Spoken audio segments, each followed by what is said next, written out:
முக்கியமான ஒரு கருத்து கணிப்பு முடிவை நாம் பார்க்கிறோம். ஆக்சிஸ் மை இந்தியா, இந்தியா டுடேவோடு இணைந்து ஆக்சிஸ் மை இந்தியா நடத்தியிருக்கக்கூடிய கருத்து கணிப்பு.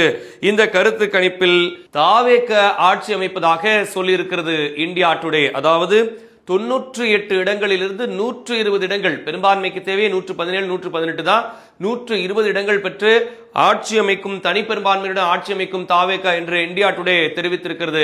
அப்படி ஒரு சம்பவம் நடந்தால் அது மிகப்பெரிய அரசியல் புரட்சியாகத்தான் இருக்கும். பல்வேறு தரப்பிலிருந்து கேட்கும் போது நாங்கள் தாவேகாவிற்கு தான் வாக்களித்தோம், குடும்பமாக வாக்களித்தோம் என்றெல்லாம் சொல்லியிருந்தார்கள். அப்படி ஒரு கருத்து கணிப்பு முடிவை இந்தியா டுடே எடுத்திருக்கிறதா? தாவேகாவிற்கு எதன் அடிப்படையில் 120 இடங்கள் கொடுத்திருக்கிறார்கள், மற்ற எந்த நிறுவனமுமே அது போன்று கொடுக்கவில்லை என்பதை நாம் கவனிக்கிறோம். 18 இடங்கள், 10 இடங்கள், 26 இடங்கள் என்று இருந்தபோது 120 இடங்கள் மட்டும் இவர்களுக்கு எப்படி வந்தது என்ற கேள்வியும் இந்த இடத்தில் எழுகிறது. அதாவது நம்ம ஒரு ஆவரேஜா பார்க்கும்போது மற்ற நிறுவனங்கள்லாம் ஒரு 80 சொல்லியிருக்கிறாங்க, 50 தொகுதிகள் சொல்லியிருக்கிறாங்க. அப்படின்னா இவங்க 120 சொல்றதுல ஒரு நியாயம் இருக்கும். ஆனா இவங்க இந்த ஒரு நிறுவனம் மட்டும், ஆக்சிஸ் மை இந்தியாவும் இந்தியா டுடே மட்டும் இணைந்து 120 அப்படின்னு சொல்லியிருக்கிறது ஒரு மிகப்பெரிய நம்பரா பார்க்கிறோம்.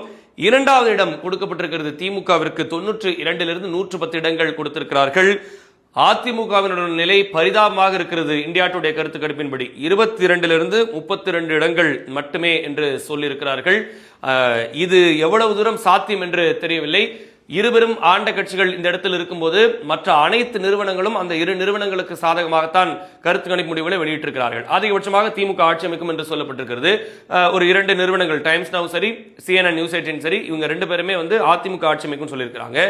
இந்தியா டுடேவினுடைய கருத்து கணிப்பு முடிவு 120 இடங்கள் தாவேகாவிற்கு அப்படின்றது எந்த அளவுக்கு பொருந்தி போகுது அப்படின்றதையும் நம்ம பார்க்க வேண்டியது இருக்கிறது.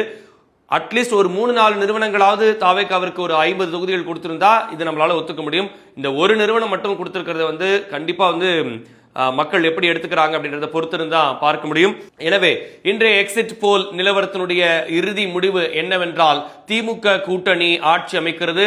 அதிகபட்சமாக 145 இடங்களை திமுக கூட்டணி பெறும் என்று சொல்லியிருக்கிறார்கள். சாணக்கியா 160 இடங்கள் என்று சொல்லப்பட்டிருக்கிறது. அதே போல CNN நியூஸ் 18 டைம்ஸ் நவ் மட்டும் அதிமுக ஆட்சி அமைப்பார்கள் என்று சொல்லியிருக்கிறார்கள். அவர்களுக்கும் அதிகபட்சமாக 124 இடங்கள் மட்டும் தான் அதிமுகவிற்கு சொல்லப்படுகிறது.